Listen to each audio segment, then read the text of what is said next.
At first glance, Maplewood Lane looked perfect. Lush lawns, white fences, neighbors waving from driveways, the kind of place where nothing bad ever happens. But beneath the trimmed hedges and smiling faces, something darker was growing.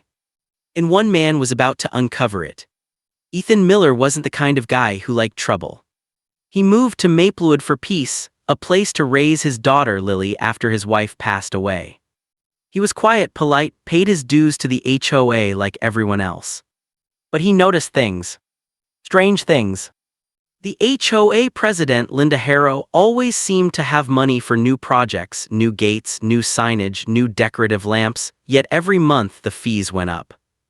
And when Ethan asked simple questions at the meetings, Linda brushed him off with that perfect smile.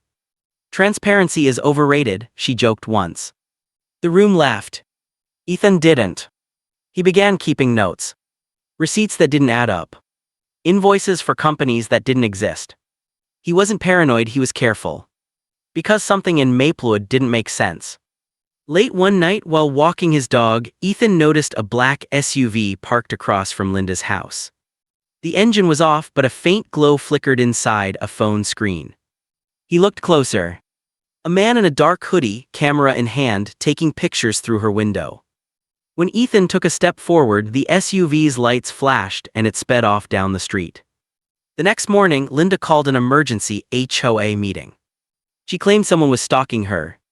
And by the end of that meeting, she blamed Ethan. Word spread fast. By noon, whispers filled the neighborhood.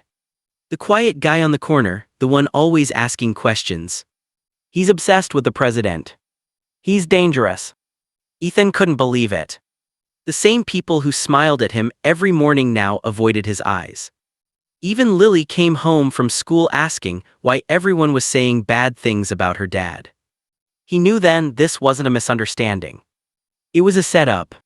Linda was hiding something and he'd gotten too close. That night, Ethan printed out everything he'd found. A thick folder full of financial reports, screenshots, and HOA documents. He sent an email to every homeowner with one simple subject line. "You deserve to know where your money's going." Within an hour, the neighborhood exploded. Dozens of replies, angry messages, shock. Some people supported him. Others called him a liar. But it was too late, the truth was out. And someone didn't like that. Around midnight, Ethan heard the sound of footsteps outside. Then flashing blue and red lights filled his living room. His heart dropped. He stepped outside, hands raised. Two uniformed officers stood by a black and white patrol car. "Ethan Miller," one asked. "Yes," he said, confused. "You're under arrest for harassment and cyberstalking." "What?" he said. "I haven't." Before he could finish, one of them twisted his arm, slammed him against the hood, and cuffed him. Lily screamed from the doorway. "Dad, what's happening?" "It's okay, baby," Ethan said, his voice shaking. "Just stay inside." The officers shoved him into the back of the car. Through the tinted window, he saw Linda standing on her porch, arms crossed, a small smile curling at the corner of her mouth. But something about the scene felt wrong. The patrol car, no badge number. The uniforms slightly off color. The patches stitched, not embroidered. And when Ethan looked closer at the license plate, his stomach turned. Private. These weren't cops. They were pretending. The car didn't go toward the police station. It drove past it. Through the edge of town, down an empty industrial road. No sirens, no radio chatter. Just silence. "Where are you taking me?" Ethan asked. No answer. He looked through the cage divider. The driver's eyes met his in the mirror, cold, expressionless. Then the man in the passenger seat turned around and smiled. "You should have minded your business, Mr. Miller." The car stopped behind an abandoned warehouse. The men dragged him out, forced him to his knees. One pulled out his phone, recording. "You're going to make a statement," he said. "You're going to say everything you emailed was a lie, that you fabricated evidence, that you're mentally unstable." Ethan shook his head. "You're insane," he whispered. The man tightened his grip on Ethan's collar. "Then your little girl will be next." The sound of those words burned through him. "Lily." Ethan's breath quickened. He realized this wasn't about money anymore. This was about power, and Linda wasn't working alone. These men were protecting something much bigger. Before they could start recording, a noise echoed behind them, a car approaching fast. Headlights flashed across the lot. The fake cops cursed and shoved Ethan behind a crate. A voice shouted, "Police, drop your weapons." Real officers this time. Ethan couldn't see who called them, but gunfire erupted. He ducked as bullets cracked through the air. When the shooting stopped, the warehouse fell silent. Minutes later, a flashlight beam found him. "Sir, are you okay?" a real officer asked. Ethan nodded weakly, his wrists bleeding from the cuffs. "They weren't cops," he said. The officer frowned. "We know, we've been tracking them." At the station, Ethan gave his statement. He told them everything: the corruption, the fake invoices, the false arrest. The detective listened carefully, then leaned back in his chair. "Mr. Miller," he said slowly, "those men, they're not on any payroll, their uniforms are fake, but they've done this before, usually connected to HOA disputes. You might have stumbled onto something serious." Ethan's hands trembled. "What about my daughter?" "She's safe," the detective assured. "Your neighbor called us, said she saw suspicious activity." "My neighbor?" "Yes, a woman named Clara Jennings. Clara lived 2 houses down, quiet widow, rarely spoke. Ethan had helped her fix a leaking pipe last month. He didn't realize she was watching that night, or that she'd save his life. When he got home, Lily ran into his arms. He promised her it was over. But deep down he knew it was. Because corruption doesn't die in a day. It hides, waiting for the next opportunity. The next morning, Maplewood looked normal again. Kids riding bikes, sprinklers spraying across lawns. But Ethan could feel the eyes watching him. Linda's car was gone, her house dark, blinds drawn. And when he checked his mailbox, an envelope waited inside. No stamp, no name. Just a note inside, typed on plain paper. "You should have stayed silent." His blood ran cold. He looked around. No one in sight.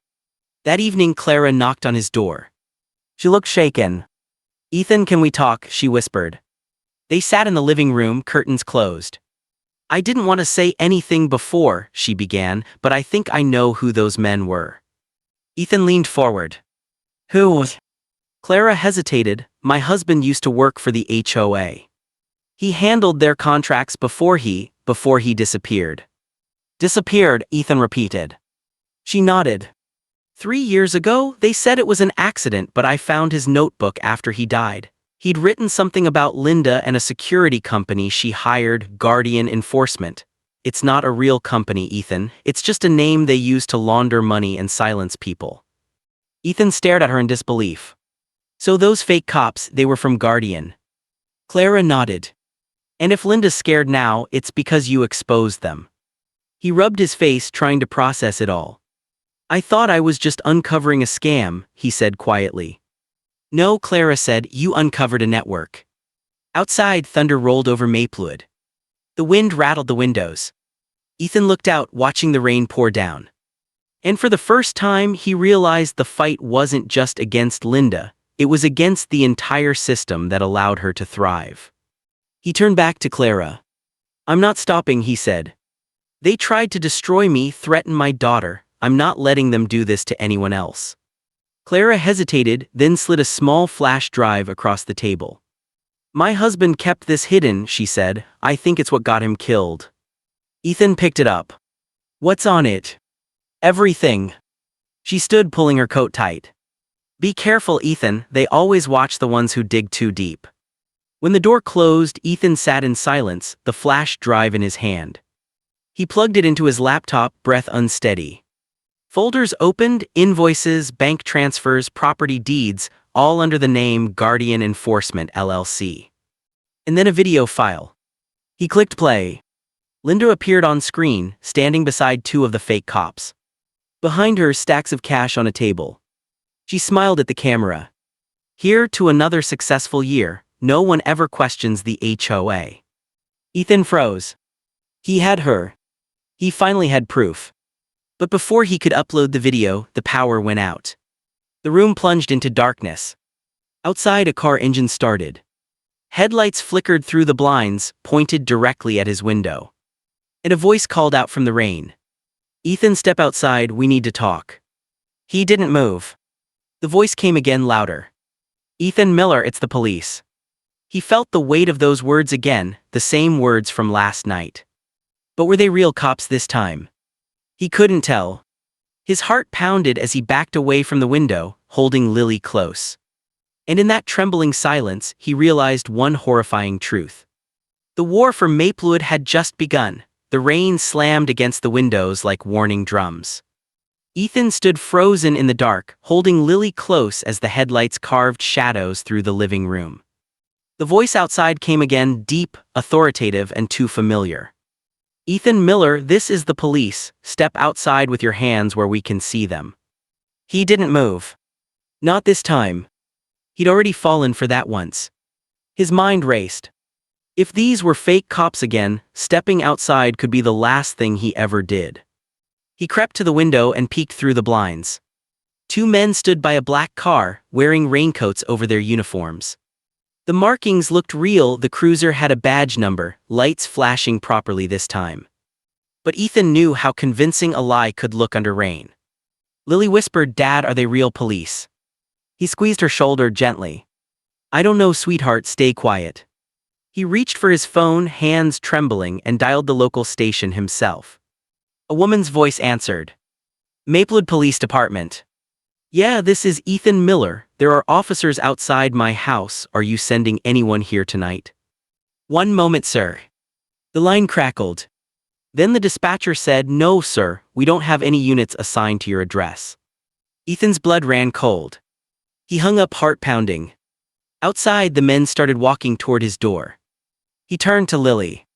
"Go to the basement now." "But..." "No questions, take your backpack and go." The pounding began. 3 sharp knocks that echoed through the house. Ethan Miller opened the door. "This is your final warning." Ethan unplugged the laptop, slipped the flash drive into his pocket, and grabbed a flashlight. If they wanted him, they wouldn't get Lily. The door rattled again, louder this time. Then a sudden crash, the window shattered. A figure climbed in, flashlight beam sweeping the room. "Search the house," one voice shouted. Ethan ducked into the hallway, running toward the back door. The rain hit him like ice as he burst outside, barefoot, slipping through the mud. He sprinted toward the fence, hearing footsteps behind him. Flashlight sliced through the darkness. Stop right there." He climbed over the fence, landing hard in Clara's backyard. Lights flickered on in her kitchen window. She saw him and immediately opened the back door. "Ethan, get in." He stumbled inside, soaked and gasping for air. "They're here," he said. "They're pretending to be cops again." Clara locked the door, pulling the curtains. "I saw them. They parked near the corner, no police markings on the sides, just magnetic decals. They came in fast." Ethan paced the room. "They know about the flash drive. Someone must have told them. I have proof." Clara handed him a towel, her hands shaking. "Then we can't stay here. They'll check every house." Ethan nodded. "Where's your car?" "In the garage. Keys are inside." They slipped out through the side door, crouching low under the heavy rain. The night smelled of wet asphalt and fear. As they reached the garage, a shout came from behind them. "There by the fence." Ethan shoved Clara into the car and jumped into the driver's seat. The engine roared to life. A flashlight beam hit the windshield. A man slammed his hand on the hood. Ethan floored the gas. The car lurched forward, knocking the man aside. They sped down Maplewood Lane, tires screeching through puddles. Behind them, headlights appeared, 2 cars giving chase. "Ethan, they're following us," Clara cried. "I see them." He turned onto Oak Ridge Road, the rain blurring everything into streaks of silver. A curve ahead too sharp at this speed. He braked hard, the car skidding sideways, narrowly avoiding a streetlight. "Hold on," he shouted. They reached the main highway and merged into traffic. Finally, the headlights behind them disappeared. For a moment, silence, only the thrum of rain on the roof and the sound of their breathing. Clara gripped the dash. "They won't stop, Ethan. They can't afford to let you go public." He nodded grimly. "I'm going to the press. Tomorrow morning the whole town will know." She looked at him. "You don't get it. This isn't just the HOA. Guardian enforcement has connections, law enforcement, banks, even property developers. If you go to the wrong person, you'll disappear just like my husband." Her words hit him like a hammer. He slowed the car, pulling into an empty rest stop. "We need someone we can trust," he said, "someone outside all of this." Clara thought for a moment. "My nephew works for a newspaper in the city, Independent. He hates corruption stories, but he won't ignore this. I can call him." Ethan nodded. "Do it." While she made the call, Ethan stared out into the rain. A few trucks rumbled by. He thought of Lily, alone in the basement, waiting for him. Every instinct screamed to turn back. But if he did, they'd both be gone before sunrise. Clara finished the call. "He said to meet at the old train depot at 5 a.m. He'll bring his camera and a lawyer." "Good, we'll stay on the move till then." Hours passed as they drove aimlessly, switching routes, checking mirrors, avoiding the same roads twice. Finally, near dawn, the rain eased. The sky turned a dim gray, the kind that carries exhaustion instead of hope. They reached the depot, an abandoned building covered in graffiti, windows broken, roof half collapsed. Clara's nephew Jonah waited by a van. He looked young, early 30s, camera hanging around his neck. "Aunt Clara," he said, hugging her tightly, "you okay?" "I'm fine," she said, "but this is Ethan, he's the one who exposed them." Jonah nodded. "I've been digging into HOA scandals for months. Most are petty, this one's different. Let's see what you've got." Ethan handed him the flash drive. Jonah plugged it into his laptop, frowning as he scrolled. "This is unbelievable. Transfers from community funds to shell accounts, fake security contracts, property kickbacks. And this video, wait, this is Linda Harrow herself." Ethan nodded. "That's her. She hired fake cops to silence anyone who questioned her." Jonah exhaled. "This is enough to take down more than just her. Guardian enforcement's registered under 3 different corporate aliases. One of them links directly to a sitting county commissioner." Ethan felt a chill. "So this goes all the way up?" Jonah nodded slowly. "And if they realize you've got this, they'll do whatever it takes." Suddenly, headlights appeared at the far end of the depot. 3 black SUVs driving in formation. Jonah's face drained of color. "How did they find us?" Ethan grabbed the laptop and the flash drive. "Run!" They sprinted through the depot, ducking behind pillars as engines roared closer. Gunfire erupted, bullets pinging off metal beams. Clara screamed. "Jonah, the back exit." They burst through a side door and into the woods behind the building. Branches whipped their faces as they ran, the ground muddy and uneven. Behind them, voices shouted orders. "Fan out, don't let them reach the road." Ethan turned to Clara, panting. "This way." They reached a narrow stream and splashed across, ducking under fallen trees until the sound of engines faded behind them. Finally, they collapsed in exhaustion beneath a ridge, gasping for breath.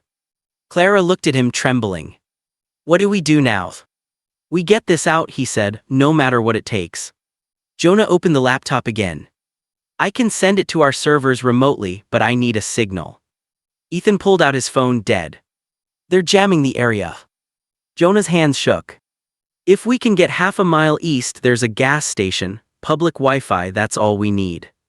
They moved cautiously, staying low through the trees until they spotted the glow of fluorescent lights in the distance. A small roadside gas station, nearly empty. Ethan scanned the area. "Looks clear, let's move." Inside, the clerk barely looked up as they entered. Jonah set the laptop on a table near the window, connecting to the Wi-Fi. Progress bar 10%, 20%, 40%. Ethan's heart pounded with each number. Then headlights again. A black SUV pulling into the lot. Ethan's stomach dropped. "They found us." "Almost there," Jonah whispered, "just a few more seconds." The doors flew open. 2 men rushed in, weapons drawn. "Hands up, nobody moves." Ethan lunged toward Jonah, grabbing the laptop. One of the men fired, glass shattered, sparks flew from the counter. Clara screamed as Ethan ducked behind a shelf. "Go," he shouted, "run." Jonah shoved the laptop into his backpack and bolted toward the back exit, Clara following close behind. Ethan turned to draw the men away, hurling a wrench at the nearest one. It hit his arm, knocking the gun loose. Ethan tackled him to the ground. The second man raised his weapon, but before he could shoot, tires screeched outside, a police cruiser pulling in, siren blaring. This time it was real. Two officers jumped out, guns raised. "Drop your weapons." The fake cops froze, hesitating, then fled through the side door. One officer chased them while the other ran to Ethan. "You all right, sir?" Ethan nodded, breathless. "They're not police, they're pretending, guardian enforcement." The officer's radio crackled, all units pursuit in progress. Outside, Jonah and Clara waited by the van, shaken but alive. Jonah held up his phone.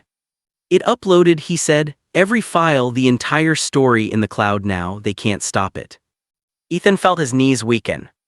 "It's over," he whispered. But deep down he knew better. That night, news stations across the city ran the story. HOA corruption scandal exposed, fake security company tied to local officials. Linda Harrow's name appeared on every screen. The footage of her with the cash spread like wildfire. People demanded answers. The police confirmed multiple arrests, including 2 members of Guardian Enforcement. For the first time in weeks, Ethan slept. Lily was safe, Clara was safe, and the truth was out. But peace in Maplewood was short-lived. The next morning, Ethan woke to the sound of his phone buzzing nonstop. Dozens of messages, reporters, neighbors, strangers thanking him. It one unknown number. No message, just a photo attachment. He opened it. It was Lily. Walking to school. Smiling, completely unaware of the camera watching her. Below it a short message. "You took one of ours, we'll take one of yours." Ethan's hands went numb. He ran outside, heart racing. The street was quiet. Too quiet. Across the road, a car sat idling, tinted windows, engine humming. He stepped closer, fists clenched. The car pulled away slowly, disappearing down the hill. He stood there in the silence, rain beginning to fall again. And for the first time, he realized exposing the truth was only the beginning. The people he exposed weren't finished. They were regrouping. Waiting. Watching. And the next move wouldn't be his.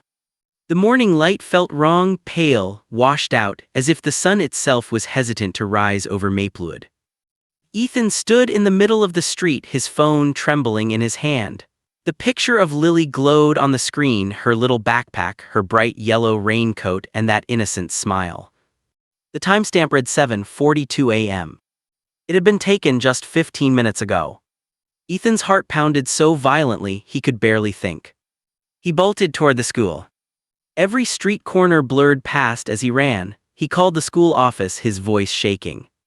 "This is Ethan Miller. I need to know if my daughter Lily made it to class." There was a pause, then the secretary said quietly, "Mr. Miller, Lily never checked in this morning." The world stopped.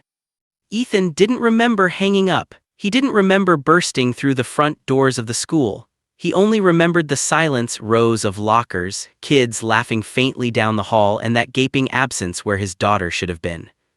He ran back to the parking lot, scanning every car, every face. Nothing. That's when his phone buzzed again. A new message. "You wanted to play hero, let's see how strong you are without her." And attached another photo. Lily sitting in the back seat of a black SUV, her face pale, eyes wide with fear. Ethan's hands shook, his knees buckled. For a moment he couldn't breathe. Then the adrenaline hit. He called Detective Reeves, the one who'd helped him after the fake arrest. "Reeves, they've got my daughter," he shouted. "What? Slow down, Ethan, who's got her?" "Guardian Enforcement, the same people from the HOA mess, they sent me a picture." There was silence, then Reeves said, "Stay where you are, we'll trace the message." But Ethan couldn't wait. He ran home, stormed inside, and grabbed the printed documents still scattered across his desk, names, bank accounts, addresses tied to the Guardian front. One name stood out. Grant Parker, former police officer, now head of security operations for Guardian Enforcement. Ethan grabbed his keys. He was done running. He drove to the outskirts of town, past the factories and abandoned motels, to an old warehouse district, the same one where they'd tried to kill him before. He parked behind a row of dumpsters, waiting, watching. After 20 minutes, a black SUV pulled up outside one of the warehouses. A man stepped out, tall, broad, shaved head. Grant Parker. Ethan's breath caught. The same face from the night he was arrested. The same cold eyes. He followed him quietly, staying low, slipping behind rusted barrels as Parker opened the warehouse door and stepped inside. Ethan waited, counted to 5, then crept closer. Voices echoed inside. "You said it was handled." "It was, until the files went public." "What about the kid?" "She's leverage. Miller will do whatever we tell him." Ethan's blood boiled. He peeked through a crack in the wall. 2 men stood by a table, Parker and another guy in tactical gear.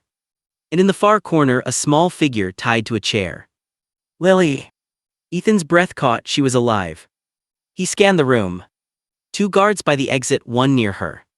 No weapons on him, just a crowbar he'd found outside. He waited for the moment when the guards turned to argue, then slipped in silently through the side door. The rain outside masked his footsteps. Each step felt like walking through fire. Lily looked up, her eyes widening as he appeared. "Dad," she whispered, tears forming. "SHH," he mouthed. He crept behind the nearest guard and swung the crowbar hard. A crack, the man dropped instantly. Before the second could react, Ethan tackled him, grabbing his gun mid-swing. They fought across the floor, crashing into crates. Shots fired, bullets tore through the walls. "Stop him," Parker yelled, drawing his weapon. Ethan fired first, the shot grazed Parker's arm. He grabbed Lily, cutting her ropes with a sharp piece of metal. "Run, baby, run to the door." She bolted. Ethan followed, firing 2 more rounds to keep them back. As they reached the exit, headlights flashed outside, police cruisers, sirens screaming. "Down, everyone, downed." Real police flooded in, shouting commands. Ethan dropped the gun and held Lily close. Officers swarmed the building, taking Parker and the others into custody. Reeves appeared seconds later, rain dripping from his hat. "You're lucky we traced that phone fast," he said, panting. Ethan could barely speak. "They had her, they were going to." "I know, but we got them, they're done." Paramedics checked Lily, wrapping her in a blanket. She clung to Ethan's arm, refusing to let go. He looked down at her, alive, safe, breathing. That was all that mattered. Hours later at the station, Reeves returned with a folder. "Guardian enforcement's being dismantled. Federal agents are involved now. They've got enough evidence to charge everyone, including Linda Harrow." Ethan sat silently, still shaking. Reeves sighed. "You did something most people wouldn't dare to. You brought down an entire operation." But Ethan didn't feel like a hero. He just felt tired. "Will they stay locked up?" he asked. Reeves hesitated. "Most of them, yes, but someone like Parker, he's connected. I can't promise anything." Ethan looked at him, eyes dark. "Then I'll never stop watching." When he got home, dawn was breaking again, quiet, peaceful, deceptive as ever. He tucked Lily into bed, kissed her forehead, and sat by the window, watching the empty street. No more SUVs, no more shadows. Just silence. But something in him knew silence in Maplewood was never innocent. Because men like Parker didn't just vanish. They waited. And as the morning sun rose over the perfect lawns, Ethan whispered to himself, "I'll be ready next time." Then his phone buzzed. A block number. He froze, staring at the screen. When he answered, a voice spoke, distorted, mechanical. "Nice work, Miller, but do you really think you took us all down?" Ethan didn't respond. The voice continued. "Guardian enforcement was just one branch. There are others, bigger, smarter, and now they know your name." The call ended. Ethan sat there trembling, the sound of static still echoing in his ear. He looked at Lily sleeping, peaceful under her blanket. And in that quiet room, he finally understood. His war with corruption wasn't over. It had just changed shape. Outside, a single black sedan rolled slowly past the house. No sirens, no headlights, just watching. Ethan drew the curtains shut and locked the door. The fight for truth had made him a target. But this time he wasn't running. He was preparing. The morning after the arrests, the entire neighborhood woke up in disbelief. For years, the HOA had ruled their community like a silent dictatorship. Now, for the first time, people felt free to speak, yet fear still lingered in their eyes. Sarah stood outside her house, looking across the quiet street where the nightmare had unfolded. Yellow tape still fluttered in the breeze near the HOA office. The fake police cars were gone, but the memory of their flashing red and blue lights was burned into everyone's mind. Then she heard the crunch of gravel behind her. It was Mark, bandaged, bruised, but alive. She ran to him, tears streaming down her face. "They let you out?" she asked, almost afraid to believe it. Mark nodded slowly. "Yeah, the FBI cleared everything, said I was never on their list. Turns out they've been watching the HOA for months, we just didn't know." Sarah's heart raced, so they knew. "They knew," Mark said, his voice hollow, "but they needed proof, the kind only someone inside could get." He pulled a folded envelope from his jacket. It was crumpled, stained, but unmistakable. Inside were photos, the same ones he'd hidden under the fence weeks ago, records of illegal property sales, bribes, and fake fines issued to homeowners who spoke up. Sarah's hands trembled. "You risked everything for this." Mark shook his head. "We both did." Just then, a black SUV pulled up to the curb. Two real FBI agents stepped out. One of them, Agent Torres, gave them a reassuring nod. "Mr. Daniels, Miss Collins," she said, "we owe you both an apology. What you uncovered here goes deeper than you think. That fake police unit, they weren't just impersonators. They were part of a contracted security firm paid off by the HOA's board to intimidate anyone who got too close to the truth." Sarah's eyes widened. "So, it was real uniforms, real equipment, all bought with our HOA fees."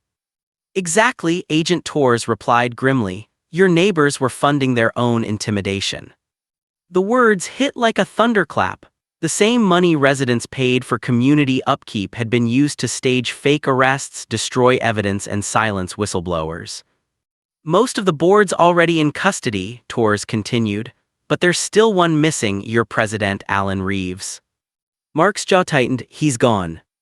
"Vanished," Torres said, "left before dawn, but we'll find him." As the agents drove away, the street fell silent again. The weight of everything settled between them. Sarah whispered, "It's over, isn't it?" Mark looked at her, eyes distant. "Maybe for us, but for them, it's just beginning."